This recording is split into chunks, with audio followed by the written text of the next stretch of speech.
Good morning. दररोजची सकाळ माझी उगवत्या या सूर्यप्रकाशाने सुरुवात होते. आज दिवस गुढीपाडवाचा. सुंदर अशी सकाळ माझ्या या सूर्यप्रकाशाने झाली. स्मरामीला मस्त ड्रेस घालून तयार केले.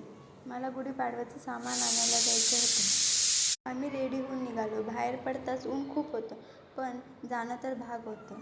सामान घेऊन घरी निघालो. रस्त्यातच आम्हाला महादेवाचं मंदिर दिसले. आम्ही दर्शन करून निघालो. मी आज मस्त दरवाजासमोर रांगोळी काढली. स्मरामीला साखरेचा आणि द्राक्षेचा हार घातले. स्मरामीने 1 मिनिटात द्राक्षे खाऊन मोकळी झाली. मी गुढीपाडव्यानिमित्त मस्त बेत केला होता.